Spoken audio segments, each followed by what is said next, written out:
the rest was history after that. You know, the tour we went to South Africa, Japan, Brazil, Australia, and that's about it. So, yeah, New Jersey, and I think once to New York. So, but I have so many people to thank. You know, Harold Iggy, who's no longer with us, he was acted like a coach, and then Ken Bradshaw was my caddy out at Sunset Beach. They gave me a lot of tips about how to line up out there, and all my tour buddies, like Sandy Ordilli was one of my best travel buddies. She's a really good surfer, and we just did the world tour together. We were real close on the tour, and that was really important back then because it was kind of scary going around the world, you know, leaving home, and so it was really fun days though, young, wild, and free. I mean, we probably, you know, we just surfed and partied, and it was back then there was no such thing as being professional. We didn't know how to be professional. We were just young, like 20-year-olds going around the world, getting paid to surf, but not really much. But we were still being able to, you know, not having to get a regular job. And so that's why today it's really so nice to see how far surfing has come and how far the women's surfing especially has come, because I just cannot believe, you know, I was always the only girl out in the water, and now sometimes the women outnumber the men. And that's really wonderful to see, and it just tickles my heart to see how well the girls are finally, you know, back then there was like a handful of us, like 20 or so that could shred. Now there's countless, I mean there's thousands of them shredding, and they're doing all the stuff I knew we could do. We could surf like a guy, but like a girl, you know, do these radical turns on waves. And I'm seeing them do all that stuff now. And I guess the next step is to have the women get up in the air like the guys. But you know, I don't really, to me with the surfing, there's not really comparing which gender is better, because they're both good.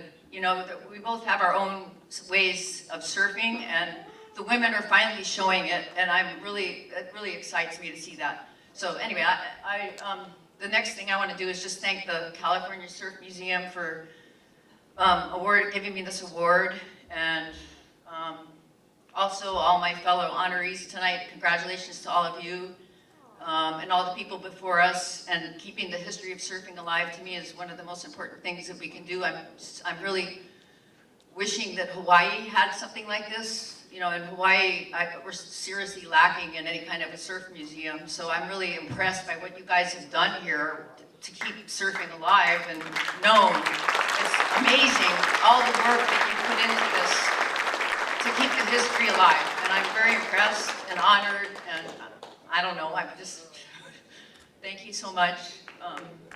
Thank you.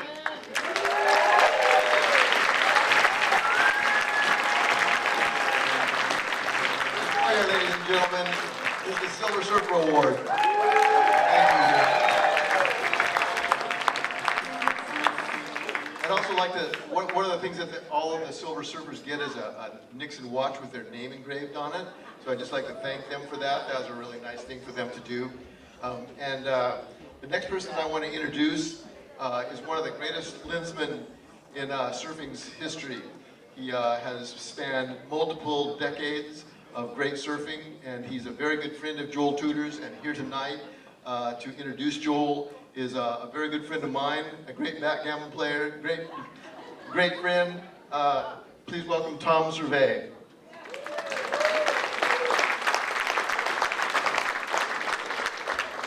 Wow. Hello everyone, and bear with me, I'm another one of those nervous speakers. I want to congratulate all the winners tonight, not so much for getting this award, but just for how much you've done for our sport, which is really incredible. So I'm here to introduce Joel, and what an honor to do that. I'm not sure why I was picked, but I've got to spend quite a bit of time with Joel, and he's one of those surfers that makes our sport very special and unique. Not only through his surfing, but through his colorful character and personality. He says what he feels, and to a certain degree does exactly what he wants, which is something I think as surfers from the old days we appreciate. And you don't become as good as Joel is without some raw talent, discipline, hard work, passion, and he's done all of that. He has the talent. With that talent, I guess, I'm not sure how a surfer like him attracts the personalities like Donald Takayama and Nat Young, who mentored and tutored him through his younger years, and I'm sure he, gives them a lot of credit for where he's at now. As you already know, he was just recently crowned as a longboarding world champion for the 3rd time. Right young age of 45 years old. The oldest world champion, older than Kelly. And not only that, but to master one sport is one thing, but Joel's mastered 2 sports. As a jiu-jitsu champion, he won the 2011 Pan American Jiu-Jitsu Championship, so he's mastered 2 sports. And I think what's really important to note is that as a longboarder, of course, he's one of the best traditional longboarders of all time.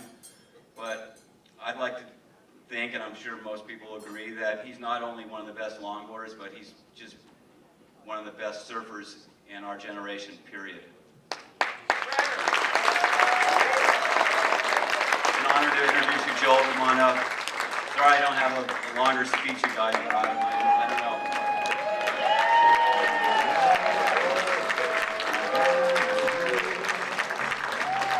So I face the final curtain, my friend. Good evening. I didn't write a speech either, so I'm going to wing this here. I look around the room and I said it before, it's really intimidating. A lot of you guys, the first time I ever saw someone hang 10 was Paul Stroud in the endless summer. I watched it on PBS cable with my dad, and my dad pointed it out to me. He was like, "Oh, that guy's really smooth," So to be here receiving this tonight with you sitting there is, it's a little intimidating to say the least. But through Donald and the world that he opened up to me, and David Nuevas sitting over there who came down tonight, I can't. When I was 12 to 14, I had him screaming on the beach which way to go and paddle, which ways to go. Certain hand gestures like stay here, it was awesome. I look at pictures now, people have put stuff up, and I'm beyond thankful for the schooling and the opportunities that were laid forth by just, I got really lucky and had really good timing, and my dad had really good taste in surfing, and the people that he explained to me were the pillars of the entire activity, later went on to kind of help my whole existence, which I don't think he had any idea that was going to happen. You know what I mean? He didn't know I was going to have contact with Dora and all these guys that I just one by one, as I was going through puberty and didn't have my driver's license. You know what I mean? I was like, these guys are picking me up, taking me to dinner, and going doing all this stuff. And it was pretty bizarre. I sit and look back at it now, it's almost kind of overwhelming, because a lot of it I almost have to write it down before I don't forget it, I want to thank my parents for the beginning of everything. My dad started surfing in 1960. My mom was there the entire time. I had a super supportive parent group, all the amateur events, everything you could think of, all the driving, all the heartbreak when you lose your heats, and all the stuff that you need to encourage you to continue on. So I want to thank my parents first and foremost. I wouldn't be where I am today if it weren't for them. Lynn Boyer, I know this is about me, but I want to say this about you. Where'd she go? You're my hero. Where'd she go? I don't have my glasses on. I'm at the age where my eyesight's terrible. 45, your eyesight starts to go, so. When I was a kid and I first got to the North Shore, it was 1990, and I got to watch Lynn surf, and it was incredible. And I grew up watching movies of her and Margot, and her comment on how there's thousands of girls now, well, they still don't surf sunset like you ladies did then. So, I see it every year, trust me. You have better equipment, you caught waves in a different spot of the break. Now everyone sits inside, you girls rode the whole wave. It was totally different. And I bow to you because you've been a huge inspiration throughout, I think so. God, I don't know what else I have to say, other than just I'm incredibly grateful to receive this. I still feel I'm a little young, and I got some time to do some stuff. I didn't really expect to win last month, I'll be honest with you. I just kind of did it as like I mean, it was almost like going to a club event. I still compete in the over 40 division in the club events. You know, I actually lost last weekend in the over 40 division, you know. I don't know, I've stayed active. I started in the club events. When my career ended, I went back to the club events. And then I just got an invite to go compete in the main one and ended up winning. So I you know, thankful that my body's like hanging in there and all of it. But honestly, I owe all of this to Donald. I can't stress that enough. At 12 years old, he spotted my talent when, you know, I don't think anyone else did. And all the little like tic tacs that he put together that enabled me to be here right now. This one's for him.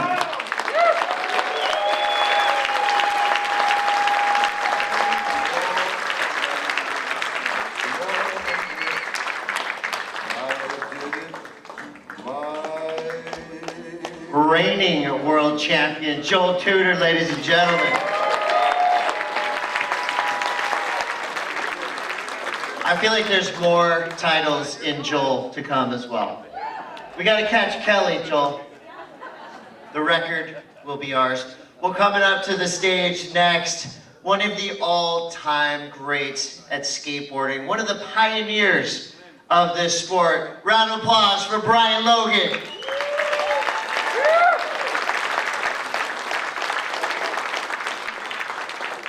Thank you, everybody. First thing I want to say is we all have an extra hour tonight, so, you know, it's really only about 10 after 8, okay? Before I get started, but I'm going to make my speech pretty quick. I speak at a lot of skateboard Hall of Fames. This is the first time I've ever got to speak in front of a lot of surfing legends. But I know Donald Takayama very well. I've known Donald Takayama pretty much my whole life. I was 15 years old when I met him. He was living across the street from me in Hermosa Beach in my family, years before my family became known as the first family to skateboard. And Donald had just been married. He had a couple of young daughters, Alana and Leilani. And Leilani's here tonight, sitting right there. And our families became really close in those days. And then years later, in the 1970s, 1972 and a half or so, Donald came up to me and goes, "Would you be my partner manufacturing surfboards?" Well, who wouldn't want to be a partner with Donald Takayama? I was 22, 23. I said, hell yes. So we took over the Hanson building in Solana Beach where he was manufacturing surfboards, and he just closed his doors. And so I got laid off, and we took over the back part of the Hanson building. Donald and I were partners for the next 5 or 6 years. We grew that business quite a bit. By 1977, we were making anywhere from 75 to 100 boards a week, which in those days was a lot of surfboards. In the 1970s, there were a lot of companies going under